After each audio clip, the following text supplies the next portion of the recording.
Magandang tanghali. Good morning. Yan, Sky and Day po ay ngayon ay pupunta ako sa sa small city na ang pangalan ay Höganäs. Mamimili ng konti, tapos meron akong tour. Magtutur tayo ng konti sa doon sa small city. Kaya sumama kayo, small town, small town, not small city. So, sumama kayo. So, see you later! Yan, lakad tayo. Punta tayo dito sa small town ng Höganäs. Nandito lang ako. Maganda ngayon ang panahon. Lahat ay naglalakad. Kaya, ito maliit lang, pero ito maganda, cute. Ang daming tao pagka summer. Lahat ng tao ay dito. Tsaka pagka maliit lang, pagka mag-vlog ka, kilala ka lahat. Kaya minsan ako lang ako pa simple dahil mamaya pagka sabihin, ay ayan kumusta na? Sige naku naman, Diyos ko. Kala tami ako ikuha na kala may vlogger na nga hindi pa naman. So, let's go. Balik tayo din sa paparin dahil may nakita akong kakilala ko. Makikidali na naman, makikihuntahan ay hanggang Pasko ang aming bitawan. Kaya dito na lang muna ako. Mahirap halimbawa pagka nasa ang town nyo yung maliit, tapos lahat ay kilala, hindi para kayong magpamilya. Kaya nakikita ko lang sa inyo itong kanilang city. May sa likod ko may tayo doon massage ata ayun. Lakad tayo doon sa may dagat. Minsan walang tao doon sa harbor na nila, sa harbor. Ngayon kita naman yun, naka sunglass. Parang I wear my sunglasses at night. Kung nga naman makikita nyo dito sa likod ko yung pinakamataas na yun pinakamataas dito. Dahil dito sa Sweden, hindi yung katulad sa atin matataas ang building. Makikita lang kayo na ilan-ilan ang kanilang high building.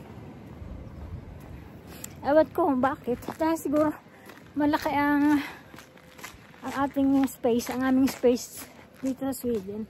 Kaya makakapag-build ka. Doon sa atin naman siyempre pag wala laki na sa city, big city. Kahit sa big city dito sa Sweden, hindi wala silang walang yung mataas na building masyado. Malapit na tayo sa kanilang harbor. Ganda sa harbor. Ako hindi basta pag malapit ako sa harbor, piling nga sa Pilipinas. Kaya alam nyo, bawat puntahan ko yung harbor, tubig. Sa katarantahan ko. Parang nakalimutan kong nailak angkar. Siguro nailak ko yan. Tarantan makipagpulong sa inyo. Ito pag summer, bilihan siya ng ice cream pag summer. Madami laging tao dito. Alam niyo naman, mga turista madami dito. Siyempre maganda maganda. Pakikita ko sa inyo ang beauty ng Höganäs. So let's go.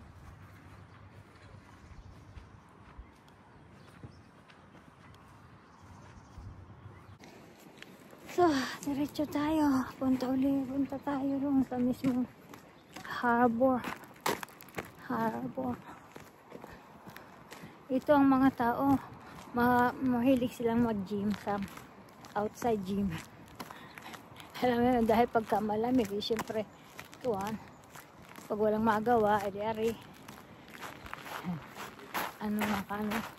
ari, nasa likod ko, yan, parang tsaka yung alam yun, pagka malapit sa dagat, malapit sa beach, so lahat na ng tao, naglaligo. Yung mga lalaki, syempre, yun ay kunwari gym na yung mga nakabikini, yung mga babae, din sila titingnan. Are, merong yung anuhan ng mga bata sa likod. Kaya nyo.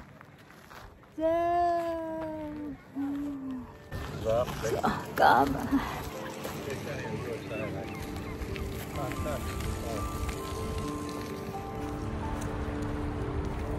Yan. Kita nyo yung beach nila. Naalis yan yung yung damo. Naalis na yan sa summer.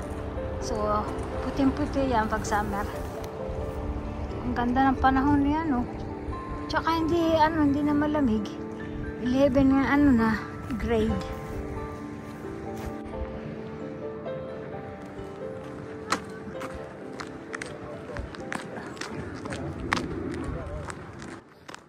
Nakita nyo sa likod, yun yung may mga taong nakaupo. Doon sila sunbathing. Minsan dito sa floor, ito sa sa deck sila sunbathing. Kaya ang ganda ng panahon, nakakahili naman yung mga tao yung nakaupo.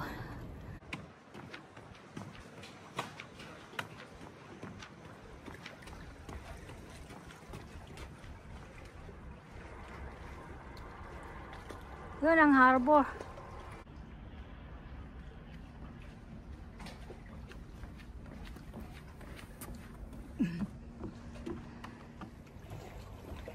Yan, lakad tayo ulit doon. Pagka na rin malamig at gusto mo laging punta sa malamig sa labas, nagbablog, ay walang di na pag magbablog ka bago tapos malayo ka sa tawag ito, malayo ka sa ihian, sa toilet, nakaw, ay hindi madadali. Yan, magaling pa doon pagka sa forest, magaling pa doon dahil ikaw pag ihing-ihi na yun, doon ka na lang nadali sa kuma ng puno, sa under the tree. Ito yung mga artist, kahit bata ay artist na, yung mahilig mag-drawing, tapos nila nagdo-drawing sila dito, tinataplak nila dito sa whole harbor, yun hanggang dun. May mga meaning sila. There's meaning for every yun, every drawing. Mga bata, matanda, pensioner, professional, amateur, yeah, all the way there, doon hanggang sa sa dulo. Sila ang ganda ng mga kanilang idea. Yun, ngayon tayo narito sa sa harbor na ito. Punta tayo dun sa may kanilang popular na ginawa nilang Kunstner. Ang tawag dun sa Kunstner, tawag ito Kunstner, artist, artist na nagagawa yung sculpture. Yun naman, sculpture. Tingnan nyo ang tubig dito, ang tubig. Calm na calm. Bago sabi, bukas daw, maganda pa rin ang panahon. Ngayon, ay free ako ng ilang araw. Gunagunahin Sama kayo lagi ha. Sama kayo. Kalmang-kalma eh. Oh. Yun. Doon sa ano, doon sa may yun sa may red, that is ano, a restaurant and hotel. Popular dito ano, daming turista. Kita mo naman yung mga ano mga nakatira dito doon sa ano, may ano, mayayaman yung nasa malapit sa dagat. Kaya yun, hina tayo, nakangangalang tayo. Doon sa ano, sa banda ron, nagtitraining sila ng dito, yun na ano, na talon. Nagtitraining sila ng ano, Coast Guard. Lapit na tayo din eh sa popular na kanilang ano, ito daw, The Hand. Oh, galing no. Ito. Parang siyang ano, saya give me money. Ay, char. So, ang galing ito. Ito ay made of bronze. Ito, ang laki nito.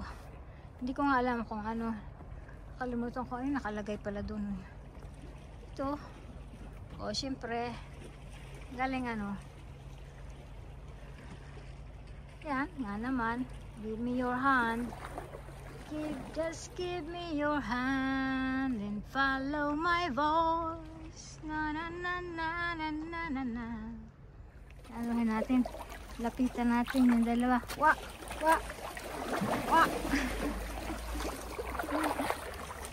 Sabi, ang mami ka, di mga dati. Ang mami. Nandito ang mami. Sayang, wala akong dalang tinapay.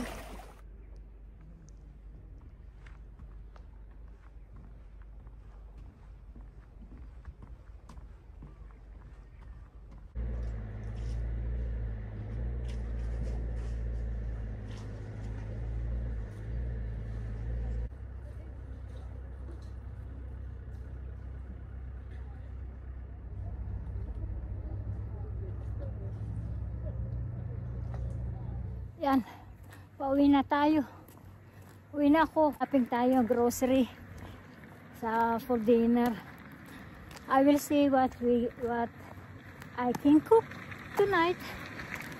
Mga ano, simple lang, mabilis na ano, yung mga bili siguro ako ng karne. Kaya meron pa ako sa freezer. Ang daming tao ngayon. Dito parang ano, pagka nitong may ila, may ano, sun shining. All Swedish is like one, like a bird. Wow! Siyempre, I understand dahil pag the winter is longer than summer. So I can understand. So, see you. Mamaya uli.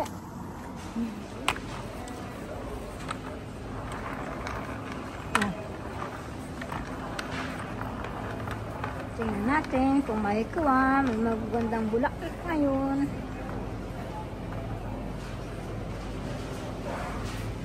Ito, mga bulaklak. Magandang bulaklak dito.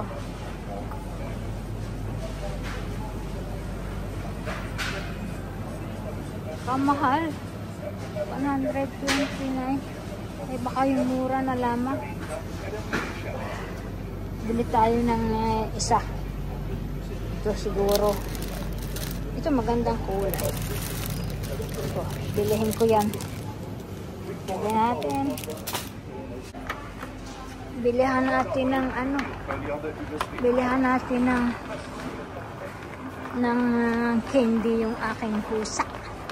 Yung aking pusa, bilihan ko ng candy. Yan, paborito niya ito. Ito. Fish. Ano ba? Fish. Hindi, fish. Ito, kanya. Fish nga ito. Ito, gusto niya ito. Oh. Isa. Ayan, bumiti na ang kuwan. Ang fox. Namatay na.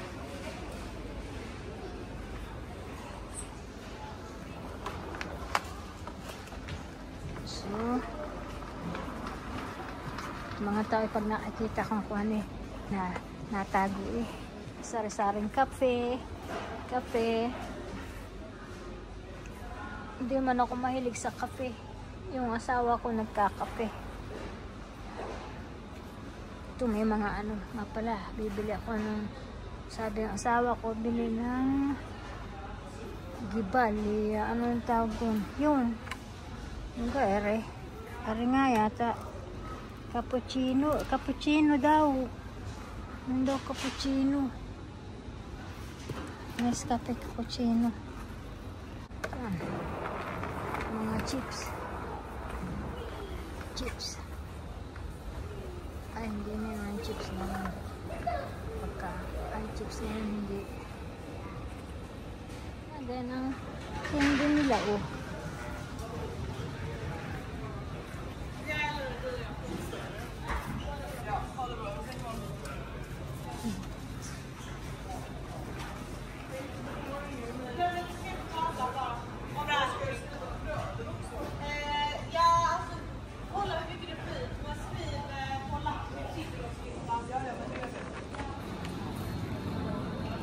So, isa nitong ganito.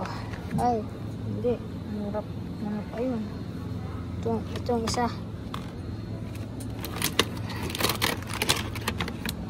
Ay, dami. Hindi daw yun. Gusto ng aking asawa. Ano pa yung, yung madami. Para ata. Yeah. Ari nga, madami. Mura-mura. Ayan. Cheese.